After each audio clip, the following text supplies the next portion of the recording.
For this session, we're talking about exploring careers using job boards, which is sort of an interesting take because you can use job boards even if you're not applying for jobs. I think sometimes people go to the job boards to look for a job to apply to, but there's lots of information there that can be gleaned just from spending some time understanding what's being posted and why they're posting it and what they're saying about the jobs that you can use as part of your early stage career exploration. So for those of you who were at the last session, I'm Dr. Joseph Barber. I lead one of the teams here at Career Services serving graduate students and postdocs. This entire week of workshops is for graduate students and postdocs, so I'm trying to make sure that we focus in on information and topics relevant to you as a graduate student and postdoc, but it's open to anyone else who's here as well. We certainly don't like to exclude at all. We covered sort of the general theory of exploring careers in the last session, and today we're going to go into sort of more hands-on applied aspects of what you can be doing. So I'm going to do some screen sharing as part of this so we can walk through some of these tools together just to get a sense of what those look like. Just like with the last one, this won't answer all your questions, but hopefully will give you an opportunity to have a strategy of next steps of things that you can do and access resources that you may not have used to their fullest extent as part of your exploration. So that's really what I want to do. And I encourage you to schedule an appointment with a career services advisor to continue in this process moving forward. So lots that can be gained from those one-on-one discussions as you're doing your career exploration. I mentioned last time that career exploration covers these three areas. What I'm going to focus on today is this top one. So career exploration is an ongoing process of matching your skills, interests, and values to roles that will value these aspects. And so when you look at job boards, really that's where they are listing exactly what skills you need and what qualifications you need. And so it's a great place to begin to explore whether your skill set is a good match or if there's stuff that you need to be doing whilst you're at Penn to gain those skills and experiences when you're applying for those types of roles. So a self-assessment should ideally break down you into component parts, the skills that you use, that you have, that you like, the interests in terms of how you use those skills, and the values, right? What type of environment do you value being in, a collaborative one, an independent one, so forth. So those categories are great because what they eventually do for you is that they allow you to sort of begin to associate yourself. Well, first of all, you can gain those self-assessment. Here's just some of the tools I mentioned last time: Aurora, MyIDP, ChemIDP, Imagine PhD, and Career Explorer. The links to those are in the links that I'm putting in the chat again, just so that you have those, so that you can take a look at those in your own time. We covered those in the last section, so I'm not going to go into details here. But what's so helpful about these types of questions is that you can begin to create keywords that are associated with yourself, right? So if you run through these questions here about what are you an expert in and what are you an expert in doing, the answers to these will be keywords that you can use then to search on when you're using job boards, right? So it's very much like a literature review, right? A literature review works best when you have specific keywords that you're able to sort of add together to get a sense of exactly what you're looking for.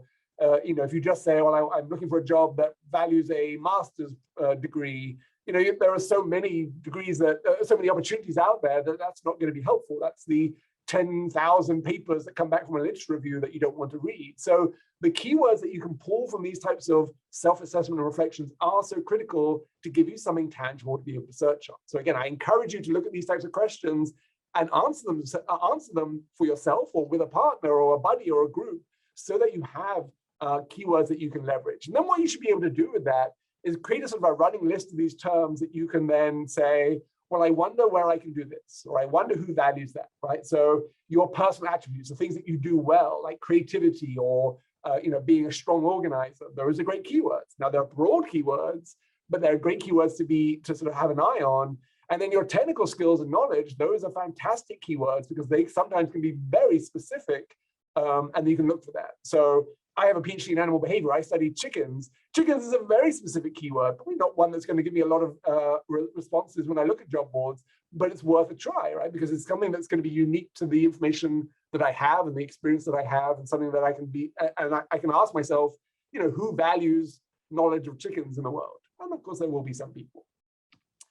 So you as a literature reviewer is a really great way of approaching this approach, right? So that means that you don't just take one word and you look for that, you combine words, you look at different dimensions, you look in different areas. I'm going to go through two tools today, Handshake and LinkedIn, just to sort of explore these. These are common job boards that I think will be helpful to you because they're easily accessible to you. The benefit of Handshake is it's specific to a university environment and setting. So Handshake is used, it's a platform that's used by over, I don't know, 500 institutions in the US, in Canada, and the UK as well.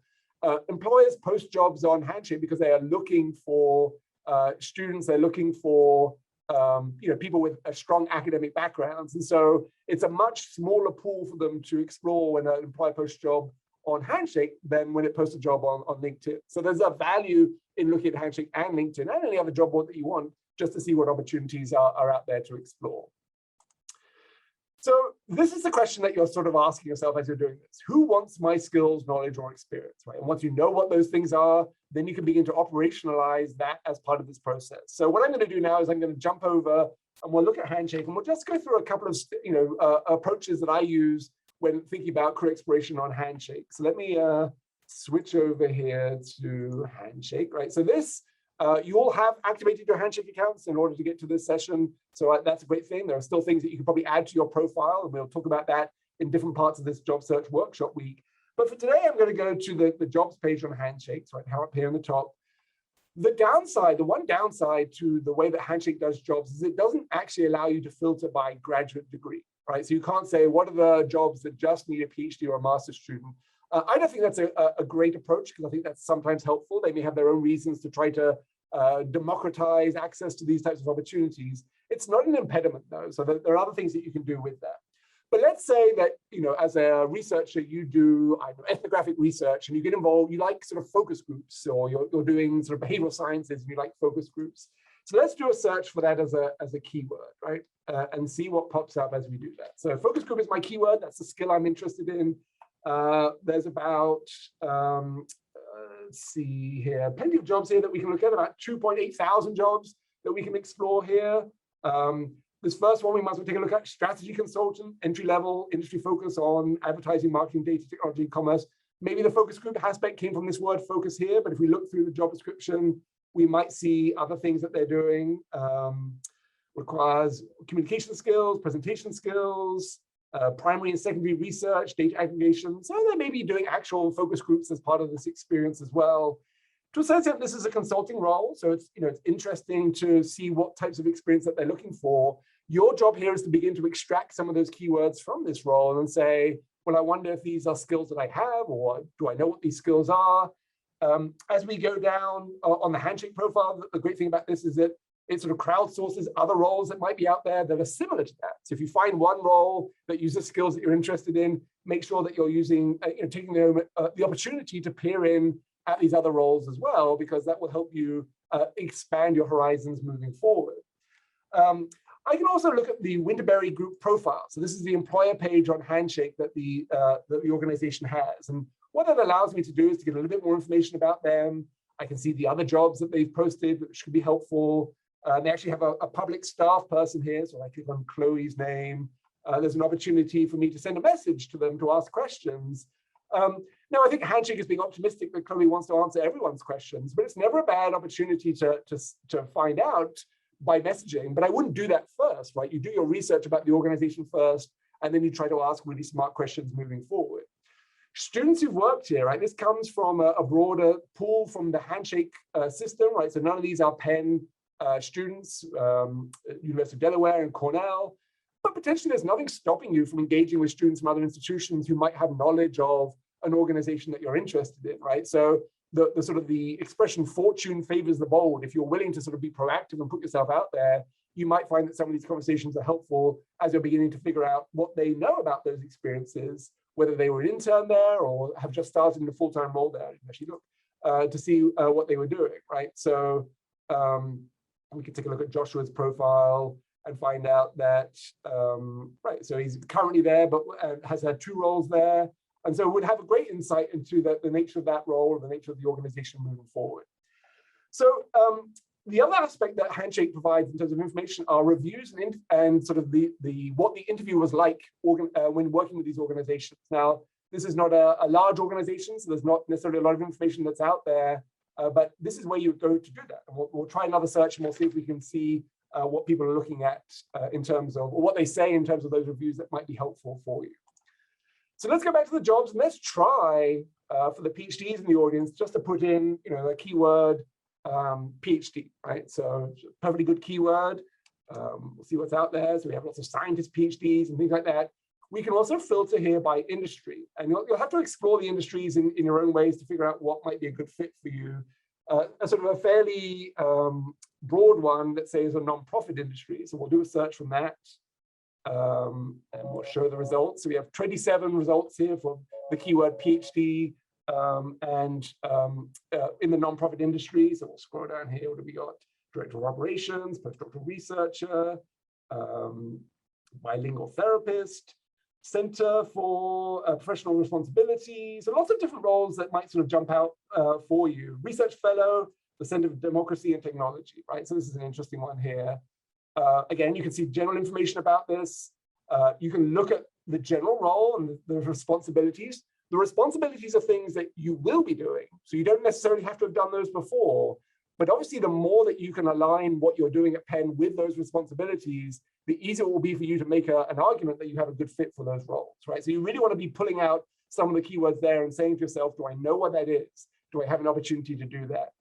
The qualifications are things that they're looking for. So again, this is a graduate level role, interested in people, public policy, communication, demonstrated research experience, publications are valued, experience in designing research, interdisciplinary research, right? So these are things that this organization values, this role values. The more that you can begin to sort of say, is that what I want? Is that what I've done? Then obviously you'll be able to use that to create a narrative that's going to be very successful in the future when you do apply. But in the short term, gives you a sense of this type of role in this type of organization, what are they looking for, right? So desired qualifications, even more above that. So data visualization skills, a great example. In your work, you may have done a lot of research, but you may not have taken the next step to do data visualization. If this was the role that you wanted for your future, then finding any opportunity in the present time to gain some data visualization skills for a student group, for your own research, for a side project, that's going to position you in the future for those roles, right? So lots of information here that you can glean and say, how can I do that? So again, this is a sort of a keyword search that isn't necessarily helpful, PhD by itself, but can give you access to resources that are out there. Let's do another one. So I'm going to clear all these. Let's click on here and they'll clear that for me. Let's do a sort of a company search that is out there. So we'll do, for the funsity of it, Google PhD as an approach. So this is my keyword here. We have a data science PhD at Google. So that's fantastic. So let's click on Google as an organization then. Once you've figured out that there's a role out there, Google being a much larger organization is likely to have more information that's out there. So now we can see that there's more to sort of focus on here, right? So there's highlights from all these reviews that we can look at in a second. There's employee perspectives. They don't have a person here, but they do have an email that you could potentially reach out to if you had a question. These reviews are obviously very helpful because these give you insight, direct insight from other students who've been through this process. And so this is a wonderful opportunity to hear what people say about the organization. So remember, this is part of your exploration, right? You're not necessarily applying at this stage. You want to get a sense of what it's actually like to do some of these roles. And these types of feedback are going to be helpful. In the future, you can certainly look at what happened during the interview process, but you don't want to jump to that right now because you're still in the exploration phase. And that's going to be helpful just to sort of keep your mind on what do I need to know about the organization as a whole. Question and answers, people are posing questions. What is it like to do this? What does this mean? I don't understand that. This is a great place where you could pose a question, but you can also look at the questions that other people have posed and use that information in your own search moving forward. And then we have the students who worked here, right? So a much larger number compared to the Winterberry group, which had 2. If we select on this, this is going to take you to that Handshake community page. What we can do here straight away is we can click on University of Pennsylvania, which narrows it down just to those people from Penn. Then we can look at school years of interest, right? So we can just click on the master's and the doctorate level, which narrows it down to 17. So that's a good number to begin to focus on. And certainly we could narrow it down by degree if you really wanted to. But each of these people here has knowledge about Google that you may not have at this point in time. They're all Penn students in different ways. They maybe have graduated, they may still be here. You can see where they are in this process.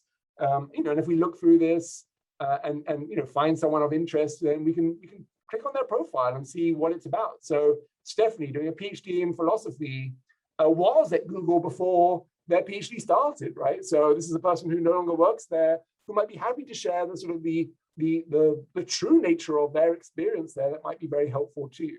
And again, through Handshake, you can message people directly and sort of start that conversation through the Handshake system. Starting a conversation with the students is a really low-hanging fruit in terms of networking, right? So people are very worried, I think, about reaching out to a professional sometimes, a manager at a company that they might want to work at.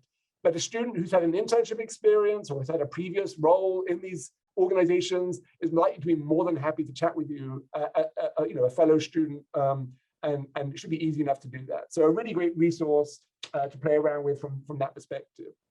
So again, that's just Handshake as a way to explore some of these options out there. Hopefully you've had an opportunity to sort of do that before. Let's jump over to LinkedIn as a resource. So LinkedIn has a great jobs board, obviously.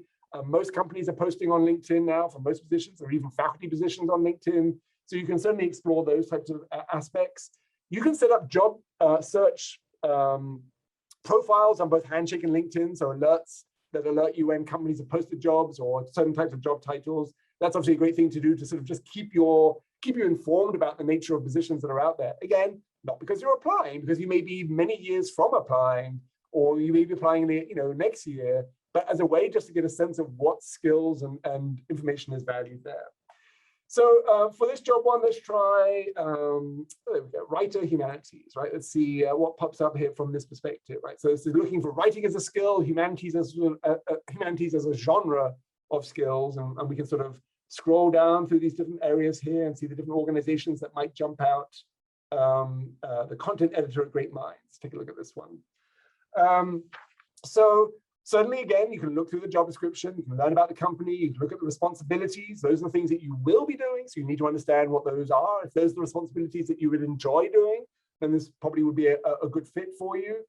Master's degree preferred, here are the qualifications: multitasking, quantitative and qualitative analysis, project management, right? So these are things that you can say to yourself, how can I build these types of experiences? Can you access Handshake as a Penn alumni? Absolutely. So you have access, as a Penn alum, you actually have access to all career services resources in perpetuity. So do make sure that you take advantage of those. Some of the online tools that we have, they may be limited to current students. That kind of depends on the subscription model that we have, but you should be able to jump in at any time and take advantage of the resources available to you. So again, looking at the job description is great. Then I'd also suggest, looking at the organization, just like we did with Google and the Winterberry group. You can learn more about the organization moving forward. Now, following organizations is another great way of exploring, right? So once you find a job at an organization, you may not know too much about it, you can follow it. And what that means is that any of the posts that they make in their LinkedIn feed about what they do, right? All these things that they are sharing in their feed about their role, these are, well, post it. These are things that get shunted to your feed on LinkedIn so that you're exposed to them more frequently. And that's a really great way of exploring broad options, because you will see what they talk about, what they care about, what they're focusing on, and you'll get a sense of the culture of the organization. What they share and what they talk about sort of represents who they are. That's a wonderful way of sort of keeping up to date, so that if you do network in the future or do apply in the future, you have a firm knowledge of that organization, right? So following is a great way of doing that. Obviously, you can see the other jobs that they have. That sort of narrows it down, your search criteria to them. You can see if they're, if you like one job, maybe there's another job out there that you hadn't known about or hadn't even considered because you just didn't know what they called it or what that was. So that's a fantastic way of doing that too. Great Minds is telling me that 2 people from my company work here. So that will be 2 people from Penn. And again, this may be a way of exploring different connections that are out there. An undergraduate in economics from 2016, now an implementation lead there. So, you never know who you're going to come across as part of this sort of process, but LinkedIn always knows who your connections are. And that can be a really great way of making sure that you are really staying on track with, the types of opportunities and positions that are out there. So that's sort of LinkedIn and Handshake in sort of a nutshell in terms of what that looks like. The job description is often broken down into 3 criteria, right? So this is helpful as well, because there are what the person needs to do, the responsibilities, what they need you to have already, the qualifications, and what the organization is trying to sell you on from that perspective. So as you're looking at any job description, then pay attention to these. Usually they spend most of the time talking about what you will be doing. That's the most helpful part. The next amount of time on the qualifications that you need. You don't need all qualifications for a role, but you do need to understand what they are, and you do need to sort of focus on trying to fill gaps during your time at Penn if you're really excited by a particular opportunity in the future. Here's another position that we can sort of break down the different criteria, right? So this is another writer position that I pulled from LinkedIn just to illustrate how things are broken down. So this is the general description with the responsibilities.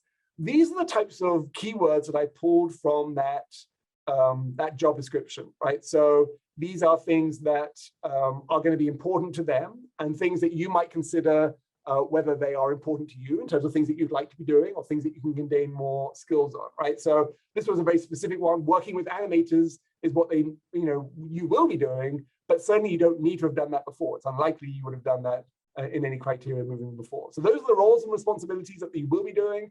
Here are the skills that they're saying are going to be needed moving forward, right? So again, as you're exploring options, thinking about, if this is the type of environment that you want to be in, is it very helpful from a skills fit and from a cultural fit in terms of the way that you'd be doing the work and the time that you'd be spending doing things.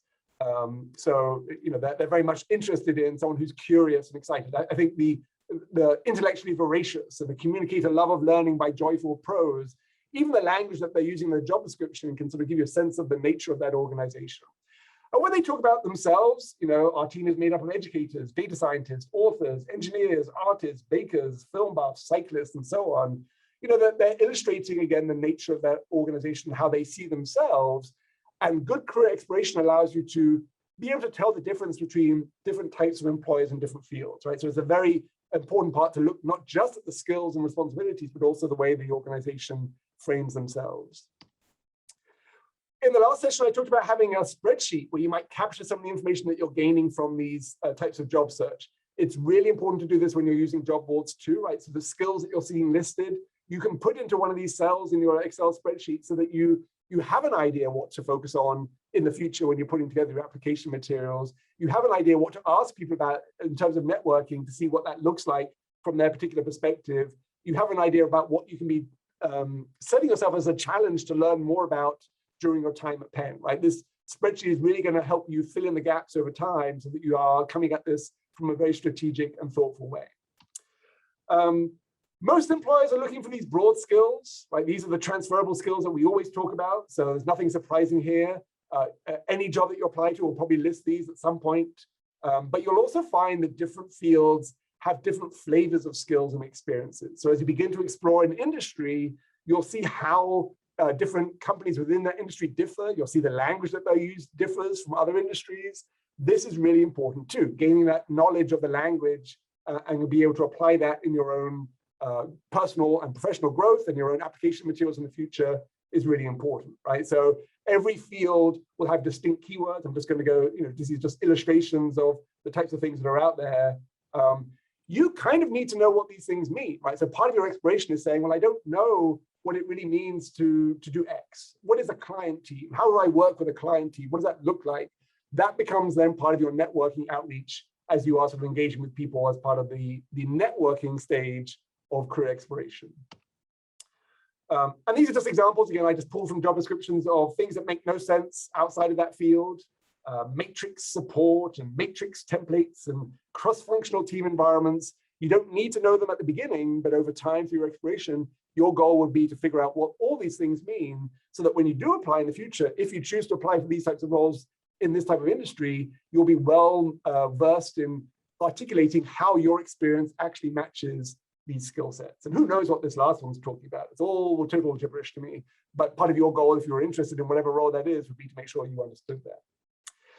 So the questions that you're asking, what skills do I have and who wants that skills? Really important question. The other question is, what skills do you need based on all the job descriptions that you're looking at, and how do you gain those skills? Those are sort of the challenges that you'll face as part of this process of career exploration, but then also of professional development during your time as a graduate student or a postdoc at Penn.